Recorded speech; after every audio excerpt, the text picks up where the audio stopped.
Okay. All right. So let's go to the beginning of Perek Gimel, chapter 3.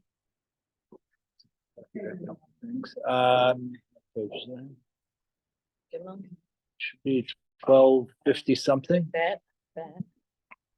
If I find him, it's valid. It's 1254 somewhere. 1254 on the bottom? Yeah. Yeah. Okay, great. 1254, 1254. 1254. Yeah. All the way in the back.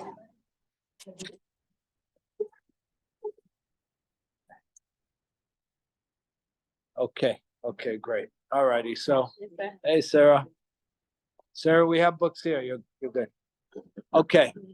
So we're about to meet Haman. Yeah, we're going to meet Haman. And again, we're going to work it the way we've done up until this point.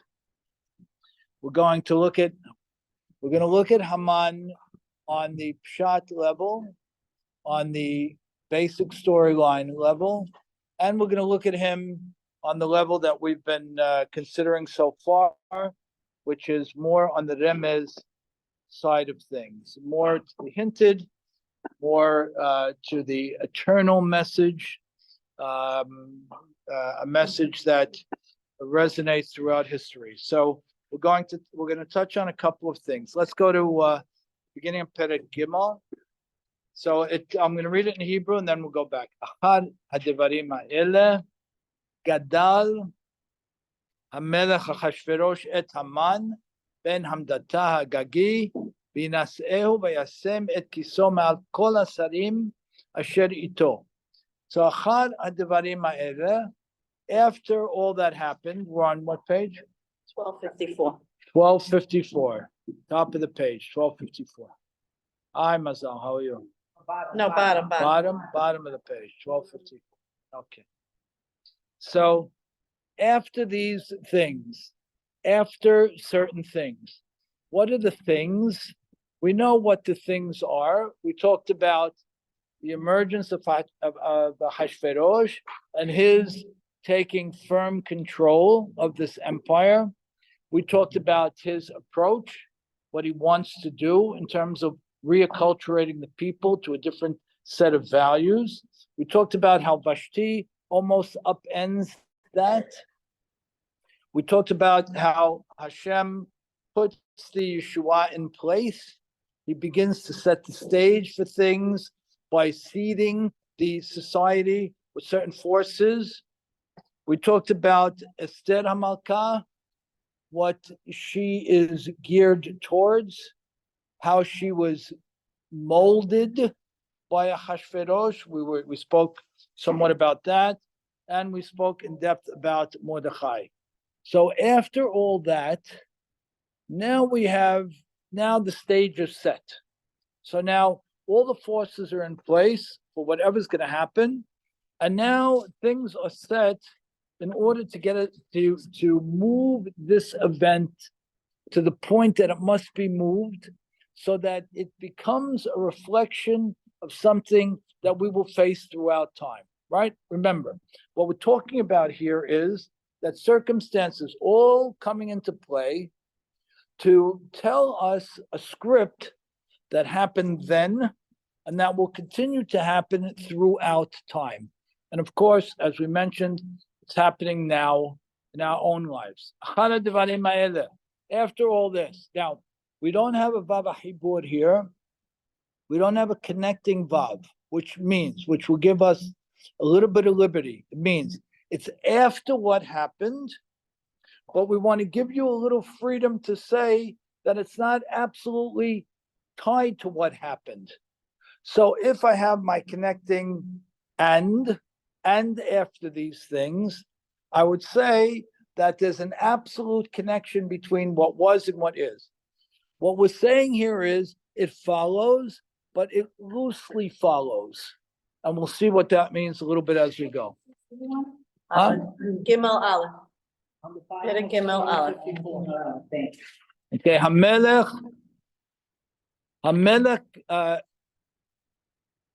Gadal Hamelech Achashverosh et Haman, right? Achashverosh makes more prominent this Haman person, right? Ben Hamdata Ha'agagi Binas'ehu. Vayasem et kiso me'al kol hasarim asher ito. He let's understand his name a minute. We spoke about this at length last time. So Haman, we tied back to that Hamina Etz Hazeh, right? Etz Hada'at, the tree of knowledge. We tied it back to that. We spoke about that extensively last time. Ben Hamdata. What is Hamdata? What might that mean? So our rabbis explain that it means the Hamon, the masses, the person who comes from the masses, Ha'agagi, and we're tying him back to the family of Amalek and the king of Amalek specifically. So who is this person? He's a person of the masses, and he has a connection back to way back to Amalek and maybe Esav and like that. So that's our introduction to him at this point. Huh? Yeah, we're talking about Haman, exactly, yes. Bainas Ehu, we're going to elevate him. We're going to put him in an exalted place. Bayasemet kis'o me'al kol hasarim asher ito. We said that the kisei, it talks about stability, power, establishment, right? It talks about kisei al-malchut, the chair of the monarchy. It represents power. It represents reach. It represents stability.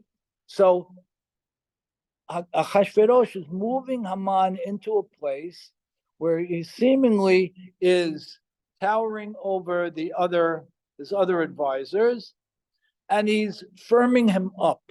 He's securing that position for him. Now, our rabbis write, interestingly, on the pshat level, on the basic level, why would he do this? Where did he come from? And they write an interesting thing, that in fact, Haman is the one who suggested that Vashti be taken out. And as a result of Haman's recommendation that Vashti be taken out, be killed for her insubordination, well, then Esther was brought to the throne.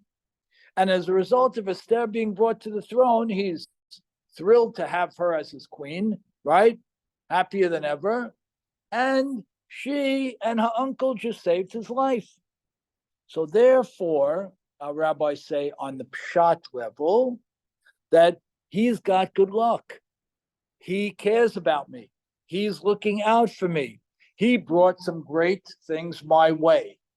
Therefore, Achashverosh reasons, let me give him the keys to the place, just about. Okay, we're going to talk a lot more about that later on. But here's where it starts to get really interesting in terms of the way we've been learning it. B'chol avdei hamelech, all of the servants of the king. How are we learning this? When we say the word king exclusively, without king saying Achashverosh, beautiful. All the servants of the king, asher bish'ar hamelech, were in the gates of the king. By the way, who sat in the gates of the king? Mordechai sat in the gates of the king, beautiful. Korim u'mishtachavim leHaman. They're all bowing to Haman. 1 second. Who's bowing to Haman? The good guys, right? Let's go back. Kol avdei hamelech. Those who serve. Hey, Sharon, how are you? Welcome back. Nice to see you. Kol avdei hamelech, right? The people who are the people who are in the Shad Hamelech, right? Who are in the gates of the king of Hakadosh Baruch Hu, i.e., this is the people around Mordechai. We said Mordechai was seated in Sha'ar HaMelech, right? He's seated in the gates of the king. Which king? HaKadosh Baruch Hu, Hashem. So it seems, if you go this way, that all those who are serving the king, our king, not Achashverosh, Asher Bish'ar HaMelech, that is seated in that area of people who are serving the king, right? Let's call it in the Bet Midrash, maybe. Korim u'mishtahavim leHaman. They're all bowing down to Haman. 1 second. They are all bowing down to Haman, i.e., the if we're going on this level, right? Remember, we're staying up here for now. That would mean that he's not wearing something on his neck that has Avodah Zarah on it, that represents idol worship, so you can't bow down to it. He is a monarch, part of the palace, and the halakha is you can bow down to him. It's not a problem. And what is the Megillah going out of its way to say? That all of the frum people, so to speak, were bowing down to him. Got it? Kol Abdei HaMelech, who was sitting in the shad of the Melech, who was sitting in the gates of Hashem. Korim Mishtachavim Lahaman, Ki Ken Sivalo HaMelech. Right? They were commanded to do so. Why is it a law, not Lahem? I don't know. It's a good question. I don't have an answer for it. Huh? Ki Ken Sivalo HaMelech? Sivalo is it was commanded of him, of Haman. Yeah, but what we're talking about what Eldam now. So we'd have to tie Haman's, that commandment of Haman, to Hashem. So it's a little bit tough, but okay. Mordechai lo yichra v'lo yishtachaveh. What does that mean? What does that mean? I didn't obey that. He wouldn't kneel and he wouldn't bow, right? Good. Look at it more carefully. Look at the tense of the word. More words. Mordechai lo yichra v'lo yishtachaveh. That's future. That's future tense, right? Not present. Future. So what is our issue here? What is our issue? We're saying that those who served God, those in the gates of God, those closest to God, right? Those people were bowing down to Haman. In fact, according to Jewish law, there was no reason not to. That's okay. There's nothing idol, there's no idol worship issue here, right? Good. And but Mordechai, he's not going to kneel and he's not going to bow. Right, Mazal? Am I talking present or future here? I'm talking future, right? So we have a little bit of a bombshell here, a small one. It's not talking about, it's out of sync. The sentence is out of sync. If you're going to tell me they're not bowing, tell me he's not bowing or he is. They're not bowing and he's not going to bow. Now you're testing me. Now you're stirring the waters. Now you're demanding something more of me. What might this mean? If Haman is positioned to be the actual king, you can just put him in that seat. But maybe he's going to be a future king, and that's something. So even if Haman becomes a future king, Mordechai is not going to bow down. But 1 second, he's allowed to bow down. So what's his problem here?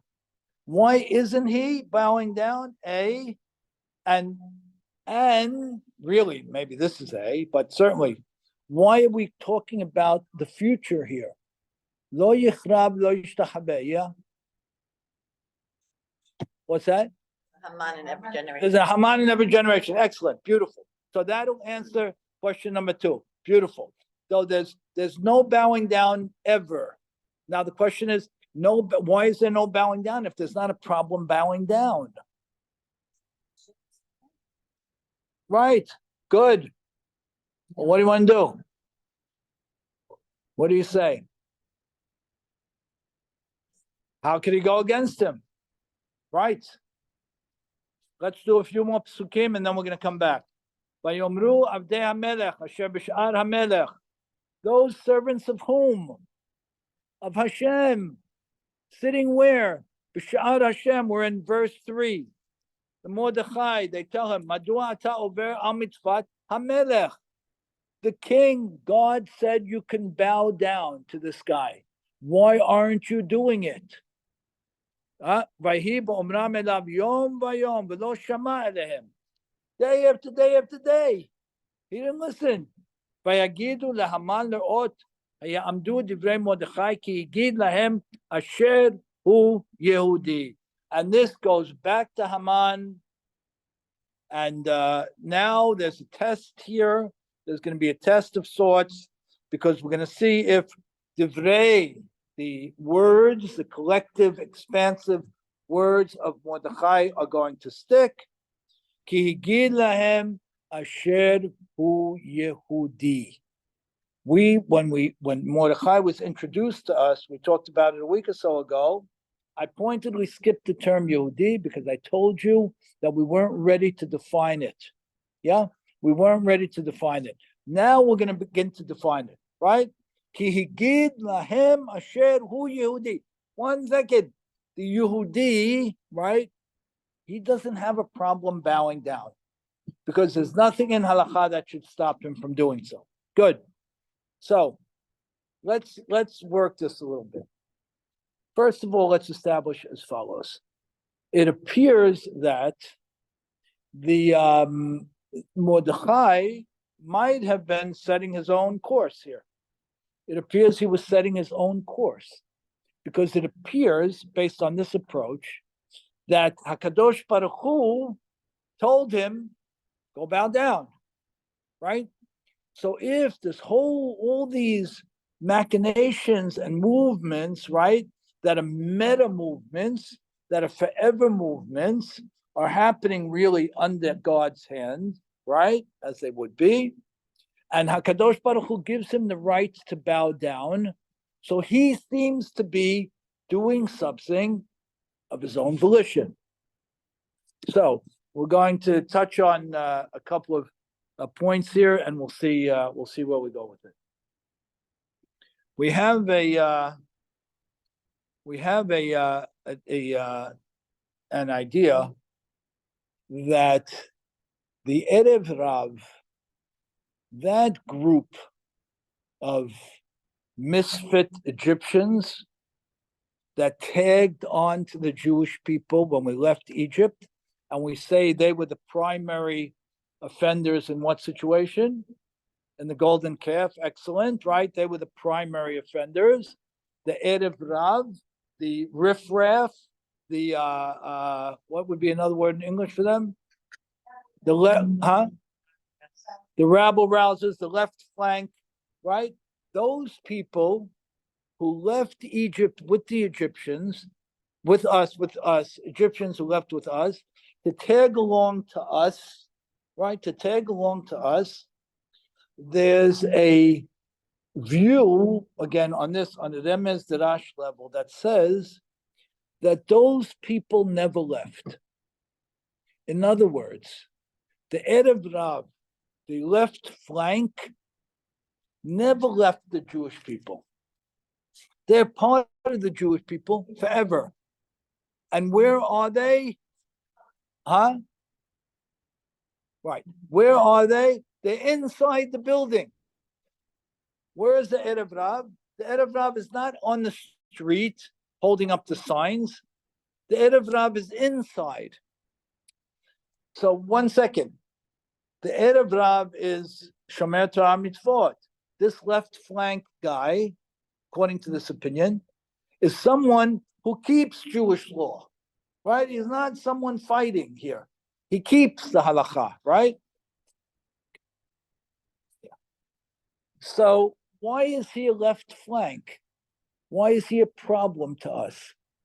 The whole violation, the whole decree is all due to him. It's all due to what? And to refuse us to bow to Haman. Then Haman. No, 1 second. Mordechai didn't bow, he bowed. The Erev Rav, the rabble rouser, the left flank bowed. Because they were supposed to, right? Mordechai goes against them. Good. But I'm saying that was the cause, according to the pshat of the entire decree. If we're going to go according to the domino effect of him. Good. So good. I don't want you to go there. Excellent, Mazel. But that's not where I want you to go.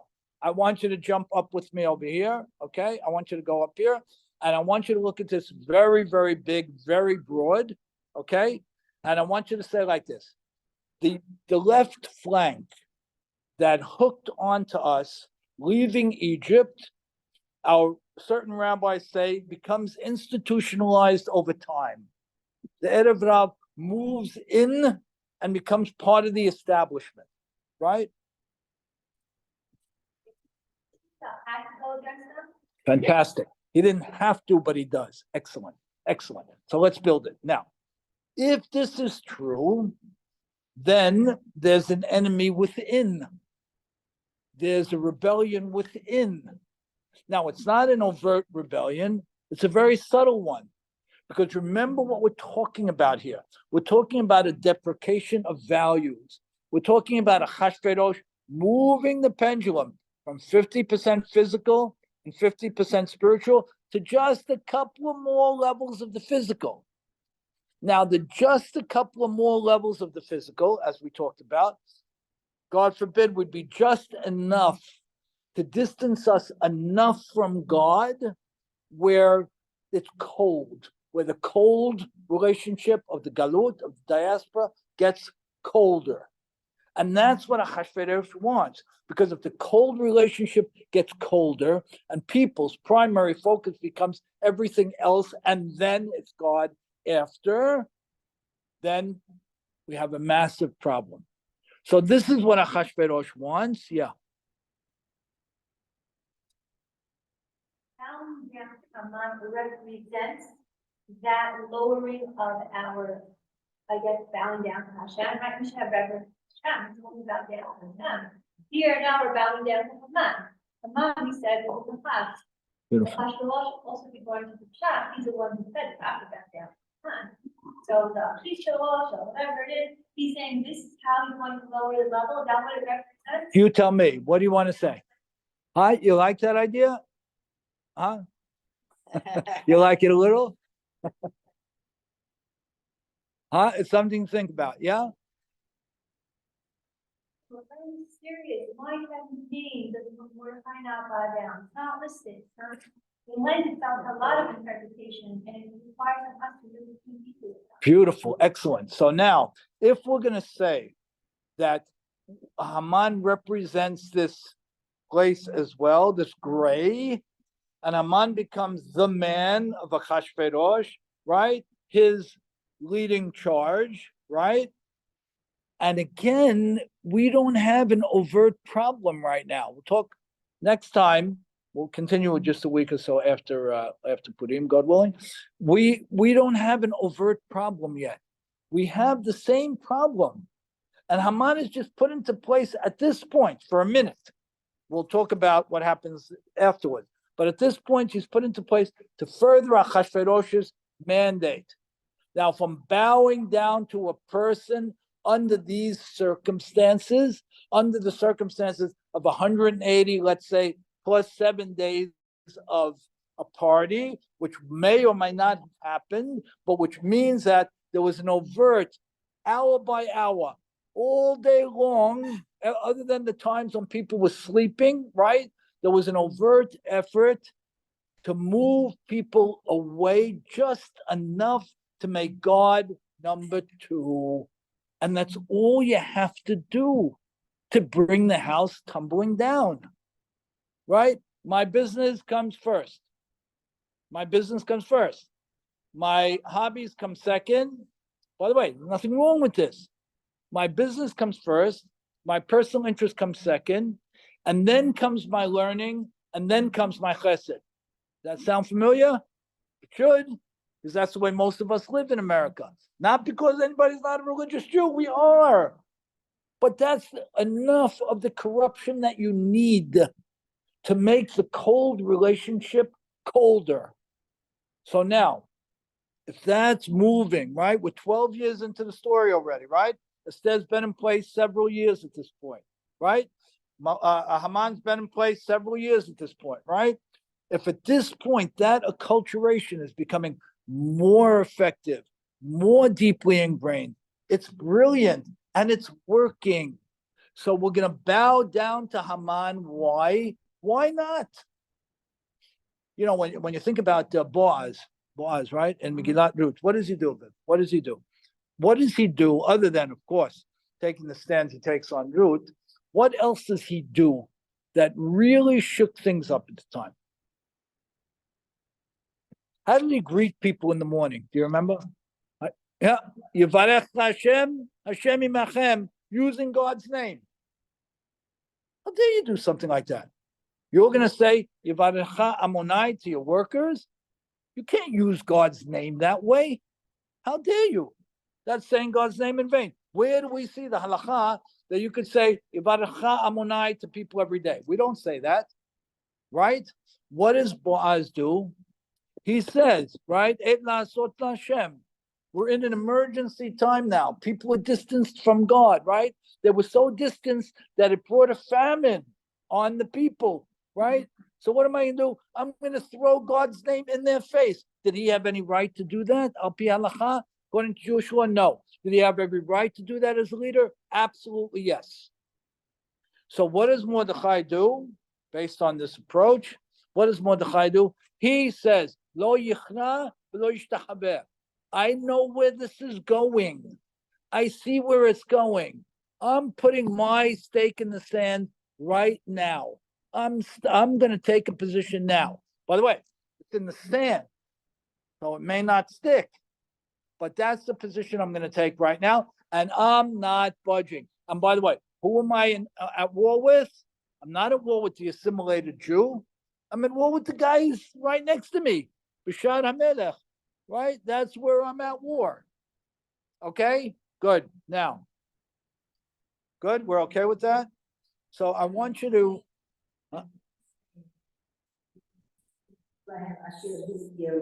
He's like sticking it in their face. He's saying, I'm not like you, I'm the MD. right, that's right, good. Huh? Setting a precedent. He's setting a precedent, Where he wants to be. exactly, Very great. right, that's right. Okay, now let's see. Question then becomes, what's the import of what he did? In other words, to what extent can a person of his own volition make a decision like this? What right does he have to make this decision? Yeah? Huh? Endangering them physically. It may be endangering them physically, right? Right. Does he have the right to make this decision? Well, let's see how that works. We have a concept that says, Sadiq or Sadiq gozer, v'akadosh baruch hu mekayem. Hasadik or Tzaddik gozer, v'akadosh baruch hu mekayem. What does that mean?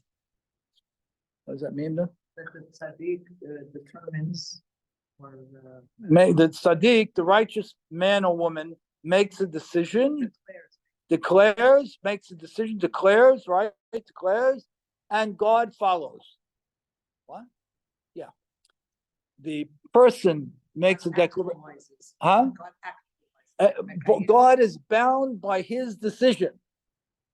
Let's take the classic case. Classic case is a very obvious one. How many mitzvot do we have, Nidoraita, biblical mitzvot? We have 613, right? How many rabbinic mitzvot do we have? How many? 7 billion. A gazillion, right? We have thousands, right? How does this work? What do you mean? What right do we have to do anything like this? And what impact do these mitzvot, these commandments have on us? So HaKadosh Baruch Hu, that says what? The rabbis have authority to law. That's right. Vasita al pi haTorah asher yorucha. That's one of the psukim that we quote. Vasita al pi haTorah asher yorucha, meaning you will do as per the Torah, not my Torah. God says their Torah, man's Torah. So 1 second. The oven of Achan. Yeah. No, tell me. No, where there was a debate of whether or not. Yeah, good, perfect. Yes. Yeah. Right. Yeah. There you go. Say it over. Go ahead. Okay. So, so we have a blanket rule. The blanket rule is that that God is tethered to man's decisions. when it comes to Torah, right? Now, it's not any person. It's a person, it's a Sadiq. Some of the rabbis call that person the Sadiq, he or she. Some of the rabbis call that person the Chacham. But in any case, God doesn't say, I run the show, I decide, you do. God says, guess what? I'm doing this for you. And therefore, if you decide you want to do it, decree, I'm with you. All right? HaSadiq goes there, the Sadiq makes a decree, and HaKadosh Baruch Hu says, I'm on board. Pretty incredible.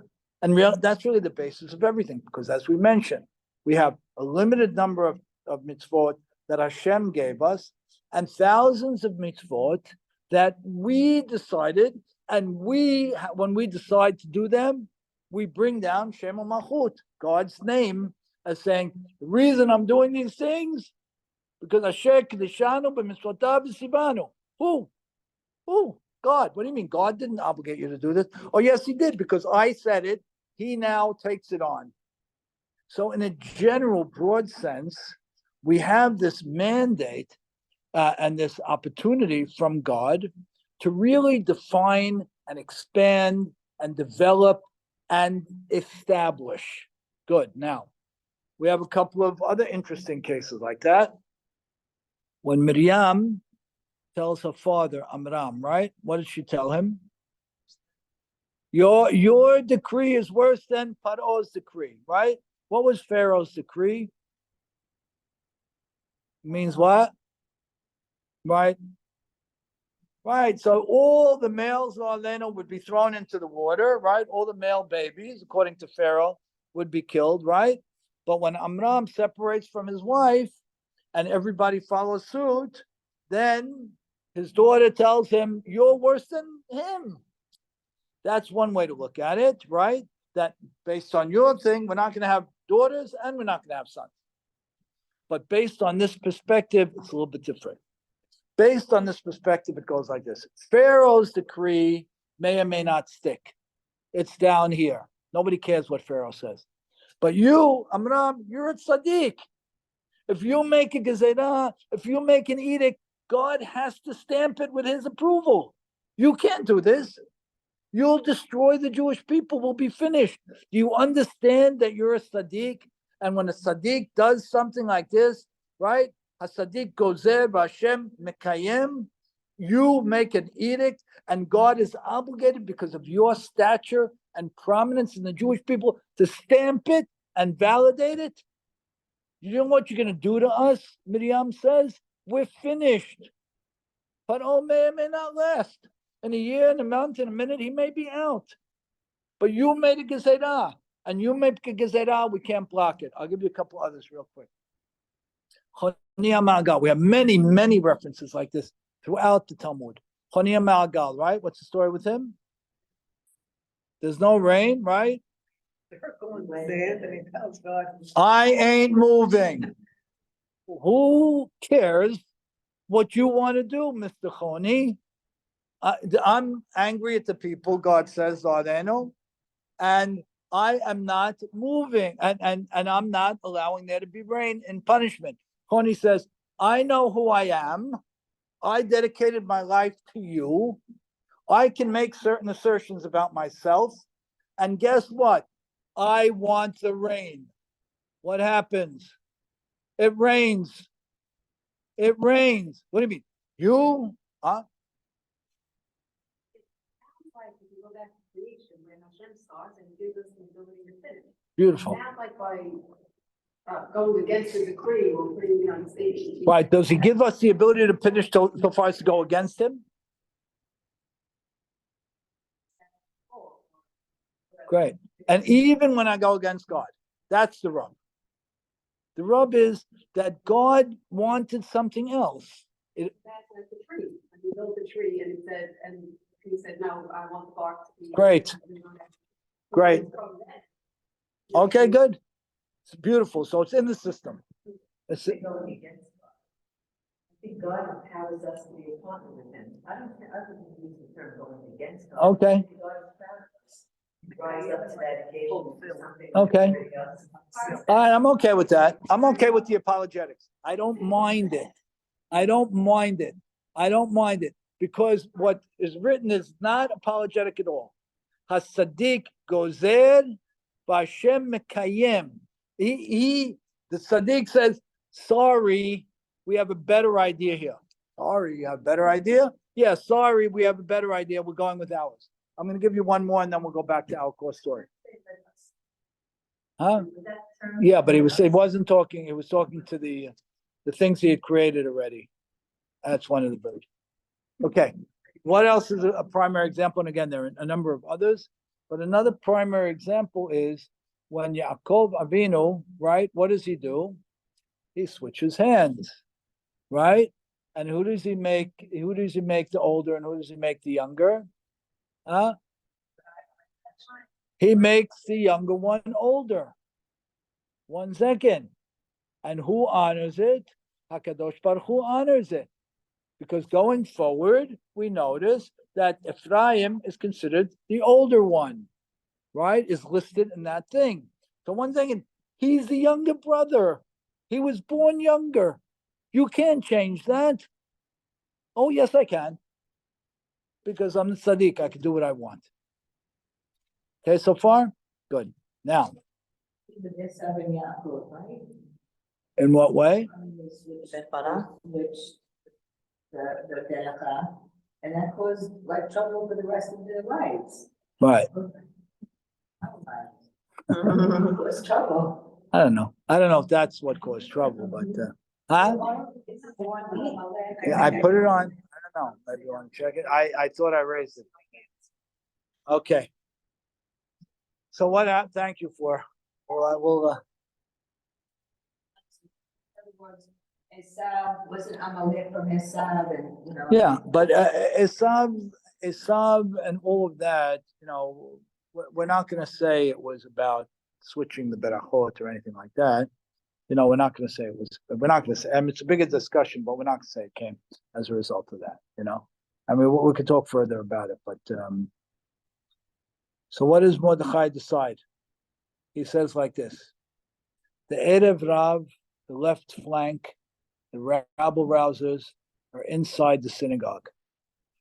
The same guys who are praying 3 times a day and all this kind of stuff. Well, those guys are inside the synagogue. And if we let them carry the order of the day in this seemingly innocuous thing of bowing down, even though they're allowed to bow down, we compound Achashverosh's efforts to alienate us further from God, and up the road in the future, we are finished. Yeah. Yes. So we said like this. Let's put the 2 key points together. Point number 1. In the early stages, when we first left Egypt and we were becoming a nation, right? In the early stages, when we first left Egypt, we're becoming a nation. The rabble rousers, the left flank was outside. They were identifiable, right? They brushed their hair a different way, so to speak. They were Mitzrim or They were Egyptians, right? Beautiful. Over time, the concept of an Erev Rav, of a left flank, moves inside the Bet Midrash, so to speak. It moves inside the institutions. It moves inside the Jewish establishment. They were sitting in Sha'ar HaMelech, right next to Mordechai. But they were being acculturated to this thing that they didn't even understand what it was doing to them. Mordechai, yeah. What's that? Yeah. Excellent, right. And the softer was winning, right? And the softer is what Mordechai has to put his foot down and stop. He's doing it here. So he's huh? You have to do it from within. Very good. But the fact that he has to do it from within is a little bit, it shakes you a little bit to your skin. Because it means that the forces moving us away from God aren't always external forces. Sometimes they're internal forces. Of course. Okay. So you're much smarter than me. So you got that. Okay. It's harder to identify them. They're good guys. They're good guys, right? They're 100% keeping Torah mitzvot. But they're already moving. They're already moving in a certain direction. Yeah? For a simplistic example, I have my career, I have my personal interest, then I have my learning of Torah. Then I have my chesed. By the way, is that not a good guy? That guy's better than 90% of the world. But is he the guy? No. He's the Achashverosh guy. He's the guy who Achashverosh beat. And it appears, possibly, that bowing down to Haman, even though it was seemingly innocuous, in that he wasn't wearing a cross around his neck, bowing down to him would have, from Mordechai's perspective, moved us one step further away. And Mordechai, with a present future perspective, says, I'm not bowing down now, and I'm going to do everything in my power to stop this perspective going forward. So what does he do? He takes that right and that privilege that a Sadiq, that a righteous person has, and he goes against the law of God and he makes up his own. The law of God was, you can bow down to this guy because there's nothing wrong with it. He's a head of state. And he says, you know what? Because I see what's going on. I'm on the ground here. I'm going to say Yibadech Hashem, so to speak. I'm going to bless people with God's name. I'm going to put it in people's face. Because if I don't put it in people's face, then we're going to drift further and further. And how do you win? You win by causing people to drift, not by overtly confronting people. That's the subtle victory that can't fail. And they were well on their way. Achashverosh is rocking. He's doing his thing. He's doing great. Esther is in there. Esther is quiet at this point, right? So this is all going unabated, right? These people, and by the way, they're learning Torah in Sha'ar HaMelech. The Bet Midrash is next to the White House. Not a problem. The problem was right. That was the problem. That we're right there, and we become disingenuous, and we become somewhat moved away, just a little bit moved away, just a little bit separated, just a little bit where, as we said before, I am, it's not who I am, it's what I do. If Judaism is not who I am, but it's what I do, you have been successfully Achashverosh. And Haman just dropped the cherry on our heads. And that, I want to suggest, Al Pi HaRemez, on the level, on the more obscure level of study, is what was going on here. And therefore, Mordechai takes the position he takes, and therefore, at this point, we can have a slightly more, we'll understand it even more later on, but a slightly better understanding of what Yehudi means. When we said that Yehudi means to forcefully and positively proclaim, the Hodot is a proclamation more than it is a thank you, and Mordechai is beginning to proclaim. Now, what does he do as a result of that? He forces a number of things to the surface, and maybe that was his plan all along. Maybe he knew that if it was another 12 years of this assimilation and integration and enlightenment and open doors, game over. So maybe, not saying that, we'll talk about more next time, God willing, but maybe he's forcing the issue in order to bring things to a point of crisis, in order to cause those people who are moving in a certain direction to stand differently. That's why I heard nice Esther. When she said that they don't not eat or drink, but really food, because they were going to the 180 days. Right. Very good. To break away from it. Right. Very nice. What do you think Mordechai was saying that they took back to Haman? Yeah, Be'agidu. Yeah. Went to sleep with what Very nice, Mordechai beautiful. said. Let's answer Vivian's question and then we'll wrap.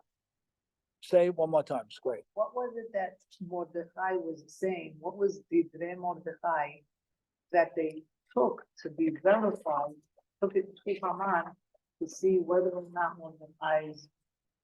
And what was Haman told to bring about the catastrophic effort, right? Which follows right after this. What did he say?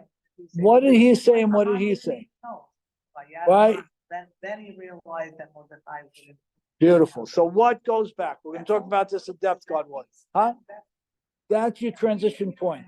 That is your trigger level, yeah? Say it again.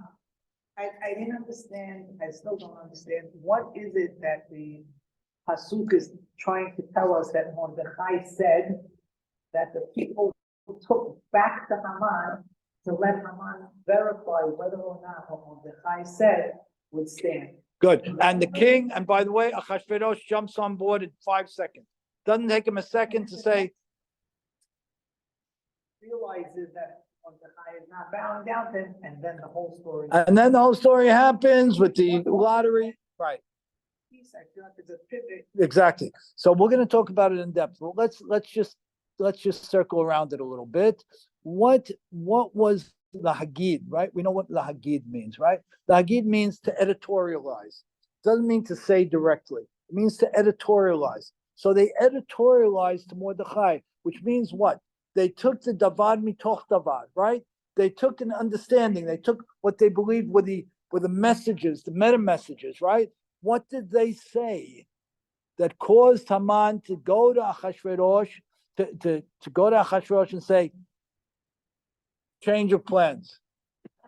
Did he say that Haman has a whole, that Mordechai has a whole nation and all these people on. Yeah, but so what? He went from the subtle. Right. Let's subtly do whatever you were doing that he killed the whole story. We went from a subtle thing to all of a sudden we just. Out and out extermination. What did he say? Because the change is almost in an instant, right? We see that Mordechai didn't bow down. Everybody else was. We saw that Mordechai really made staked his own claim. And it appears that he brought this issue to to a brink intentionally, right? And what does Haman do? What does he do? Now, what would you editorialize? What was said to him and what, The whole thing is very, very explosive. You Yes. see them on the not bound down, and then he's filled with them up, and then he doesn't want to just attack Mordechai, he wants to kill all the Jewish people. that's right. That's right. But it doesn't tell us what they did. Just something. Right. So what was it? You have to fill in the blanks. Good. Right. And therefore what? Authority on the fact that he's a Jew. Now Haman's like, I gotta get rid of all these Jews, they're ruining my sin. Okay. That's on the normal level. Yeah. So we have to spend some time on this, but the question is very important. Let's linger the question, right? The question is as follows. What was the trigger point here? We understand what Mordechai is doing. Mordechai is saying the status quo of step-by-step denigration of my people is catastrophic. It's like somebody standing up in America 200 years ago and saying, we're going to put all the Jews in the ghetto. Because if we don't put all the Jews in the ghetto, unfortunately, we were not put in a ghetto, right? We're going to love our dear non-Jewish friends. We're going to marry them, and 8 out of 10 of us are going to be lost. But if one of the Jewish leaders stood up at that time and said, we're all going into the ghetto, Israel is a ghetto. That's why it's working. Everybody around us hates us. That's why the intermarriage rate is 3-4%, 5%, because they hate us. We can't marry them. Thank God. In America, they still love us. So we're marrying them. So 8 out of every 10 is gone. So if somebody stood up in America, whenever, and said, time to get back into the ghetto, put a wall around Flatbush in Brooklyn, that would have been the best thing that ever happened to us. Put a wall around, in the Bronx, that would have been the best thing. So what ends up happening here?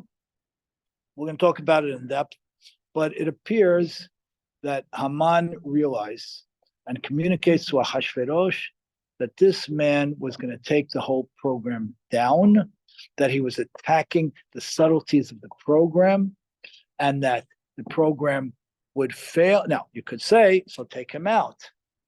What we're gonna talk about more next time is why wouldn't you just say take him out? And then you get everybody back where they are. Well, we're gonna see about It's the that. Same thing that's going on today, like they equate Jews to Zionism and everything is all one category. By the way, it's better if they hate us, Sarah. It's better if they hate us. We don't want them to hurt us, but it's better if they hate us. We don't want them to love us. We don't want them to love us. If they love us, then they want to assimilate with us. Huh? Then it's the enemy within. Then it's the Erev Nav. We think we want the world to love us. What are we talking about? Who said anything about that? Leave me alone. I want you to leave me alone. How's that? Why don't you live and let live? But love me, consider me like one of you. I'm an equal to you. God forbid. God forbid. So we have the wrong approach. And Mordechai is shouting that. And when we'll talk about more, to Vivian's point, is what caused this fantastic move so quickly, so dramatically on behalf of Haman and Ahasuerus to say the program failed. There was a tipping point here that we'll talk about. But there's a tipping point that tells them the program failed. And by the way, if Haman doesn't do this, the program would have won. And we might not be here today. If Haman doesn't do this, the program would have probably have been successful, and intermarriage then would have been 80, 90, 100%, 95%, and we wouldn't be here today. Okay, he woke them up, and we have to see from the other side.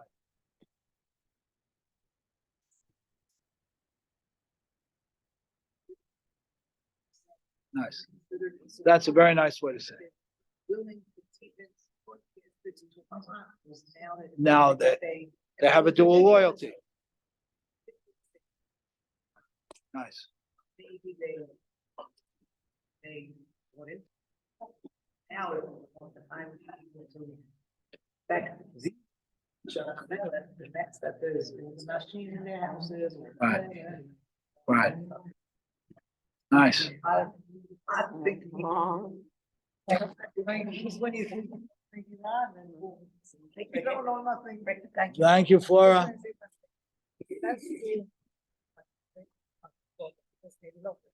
Say that again, I'm sorry? Last year in China. Yeah.